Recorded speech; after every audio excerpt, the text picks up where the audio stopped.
Les pilotes de la grille nés dans les années 80 ont des perspectives de carrière très différentes. D'un côté, il y a ceux qui continuent à occuper les meilleures places au classement, comme Lewis Hamilton et Fernando Alonso. Et de l'autre côté se trouvent ceux qui se retrouvent relégués dans des écuries aux ambitions bien moindres, par exemple Nico Hülkenberg ou Valtteri Bottas. C'est également dans cette catégorie que se trouve Daniel Ricciardo. Le pilote australien a rejoint AlphaTauri en milieu d'année dernière, après avoir connu 2 saisons particulièrement difficiles chez McLaren. On a presque oublié qu'il a gagné une course là-bas, parce qu'à part ça, le reste a été globalement très décevant. Le voir de retour en F1 si rapidement était donc une petite surprise en soi, d'autant plus chez AlphaTauri. Une écurie qu'il a fréquentée il y a plus de 10 ans. Et se retrouver à nouveau en fond de grille aujourd'hui, c'est en quelque sorte un échec dans sa carrière. Quelqu'un qui a remporté 8 grands prix en Formule 1 aspire évidemment à mieux. Mais en retournant chez AlphaTauri, Ricciardo avait un objectif en tête très clair. Éjecter Sergio Pérez de son siège, retrouver le haut de tableau et connaître à nouveau les joies du succès.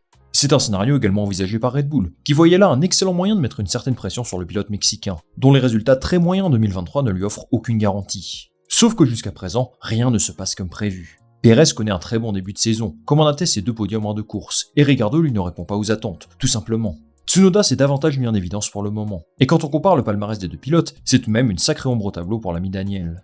Alors comment expliquer de telles difficultés ? Que doit faire Ricciardo pour remonter la pente ? Et peut-on sérieusement envisager une promotion chez Red Bull avec un tel niveau de forme ? On va jeter un œil sur la situation actuelle de Ricciardo, et vous allez voir que ce sujet est assez complexe. C'est parti. Avant toute chose, j'aimerais faire un petit disclaimer. C'est impossible de tirer des conclusions après seulement 2 grands prix. Souvenez-vous que l'an dernier, Sergio Pérez a offert du fil à retordre à Verstappen sur les 2 premiers mois, avant de s'écrouler totalement. Les amis, s'il vous plaît, gardons à l'esprit qu'un championnat est très long. Des moments compliqués, ça peut arriver à n'importe qui. On a peut-être assisté aux pires courses de Ricciardo cette saison, ou alors aux meilleures, je ne sais pas. Tout ça pour dire qu'il faut attendre au moins 5-6 grands prix pour voir si cette dynamique se confirme ou non. Pourtant, si je décide de faire cette vidéo aujourd'hui, c'est parce que Ricciardo évolue dans une écurie qui n'est vraiment pas connue pour être patiente. Si un pilote n'est pas suffisamment performant, Helmut Marko n'hésite pas à s'en séparer, même en plein milieu de la saison. En premier lieu, il faut comprendre pourquoi Daniel Ricciardo a été recruté par AlphaTauri. Après avoir été pendant longtemps une écurie destinée au développement des jeunes pilotes, la petite sœur de Red Bull a opéré un changement radical dans sa stratégie. Elle souhaite s'établir comme une écurie du milieu de tableau, et elle inclut désormais des pilotes d'expérience dans son line-up. Daniel Ricciardo est là pour cette raison. Il doit permettre à son équipe de passer un cap en termes de résultats, d'optimiser le potentiel de cette voiture, et les guider sur la piste, un petit peu comme faisait Pierre Gasly en 2021. À côté de ça, c'est un atout marketing non négligeable pour eux. L'écurie a une nouvelle identité, et quelqu'un comme lui amène énormément de lumière là-dessus. Et ça a sûrement compté dans les négociations pour les sponsors, qui comme vous le savez, sont particulièrement importants pour le développement de l'écurie. C'est donc ce rôle que devait occuper Ricciardo cette saison, un rôle que les dirigeants de Red Bull ne semblent pas vouloir attribuer à Yuki Tsunoda. Lui a prolongé d'une saison l'an dernier, ce qui était tout à fait mérité, mais il doit aussi sa place en F1 au fait qu'un jeune pilote Red Bull n'ait pas percé plus que ça ces 3 dernières années. Lawson c'est pas mal, mais je veux dire ce n'est pas Verstappen ou quelque chose comme ça.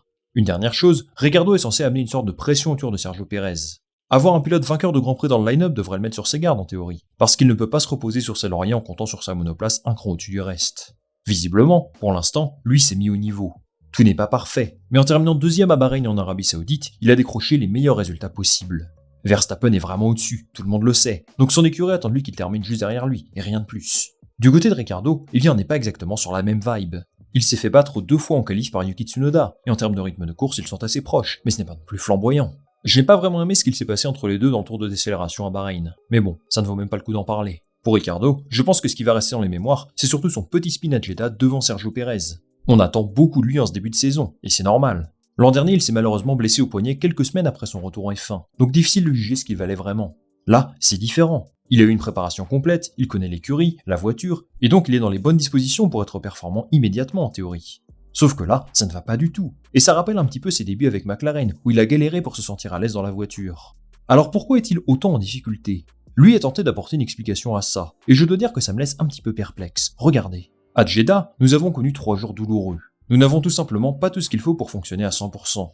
En toute franchise, nous voyons plusieurs défauts sur la voiture. Nous n'avons pas été suffisamment efficaces d'un point de vue performance. Pas mal de choses n'ont pas bien fonctionné. À Bahreïn, je savais que la faute venait plus de moi, mais là, quand je vois les autres écuries continuer à s'améliorer, je pense que c'est un signe. J'ai senti les limites de la voiture ce week-end. Nous avons trouvé des solutions par la suite, mais le parc fermé n'aide pas. Et même s'il n'y avait pas de parc fermé, je pense que ça aurait été compliqué de tout changer en 24 heures. Je suis certain que quelques pièces vont être révisées à l'usine, et que nous aurons une toute nouvelle voiture à Melbourne la semaine prochaine. Je ne sais pas ce que vous en pensez, mais Ricciardo esquive un petit peu ses responsabilités là. Il fait un spin tout seul comme un grand, il se fait battre par Tsunoda assez largement en qualification, lui qui a la même voiture. D'accord, la Vicarbe n'est pas au niveau espéré, c'est un fait, mais franchement, j'attends de sa part qu'il assume davantage qu'il n'est pas performant ce début de saison.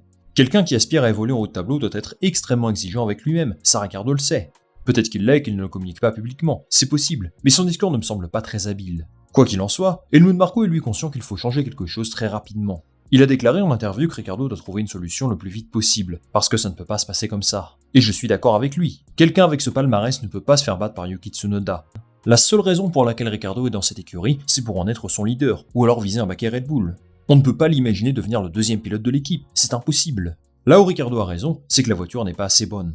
Mais gardons à l'esprit qu'il y a eu 2 grands prix sur 2 tracés très différents, et qui ne mettent pas forcément en valeur leur monoplace. En toute franchise, je ne les vois pas vraiment au niveau des écuries du top 5, et j'imagine que ça va prendre du temps pour se battre avec eux. Mais le championnat n'a pas encore offert toutes ses vérités, et il y a certainement du potentiel dans cette monoplace. Le début de saison de Ricciardo n'est pas catastrophique, mais c'est évident qu'il va devoir montrer autre chose pour espérer un siège chez Red Bull.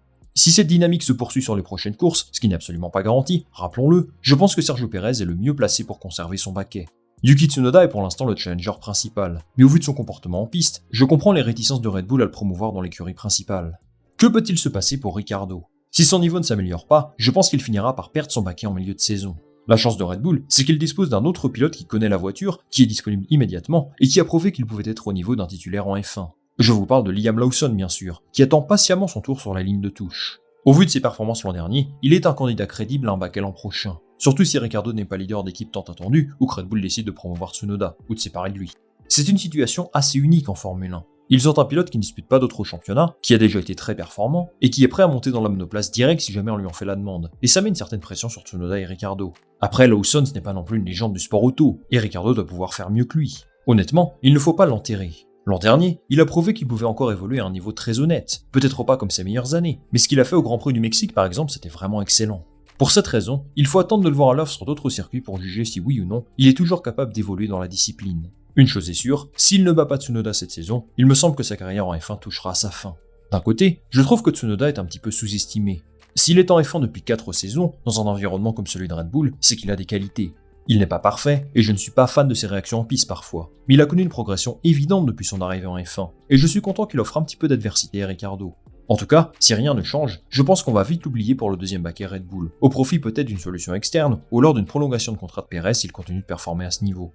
Red Bull va donc devoir s'occuper de la situation de ses pilotes, mais si vous voulez mon avis, le cas de Ricciardo n'est pas le plus préoccupant aujourd'hui. Dans un premier temps, ils devront régler le problème Verstappen, et s'assurer qu'il reste dans l'écurie.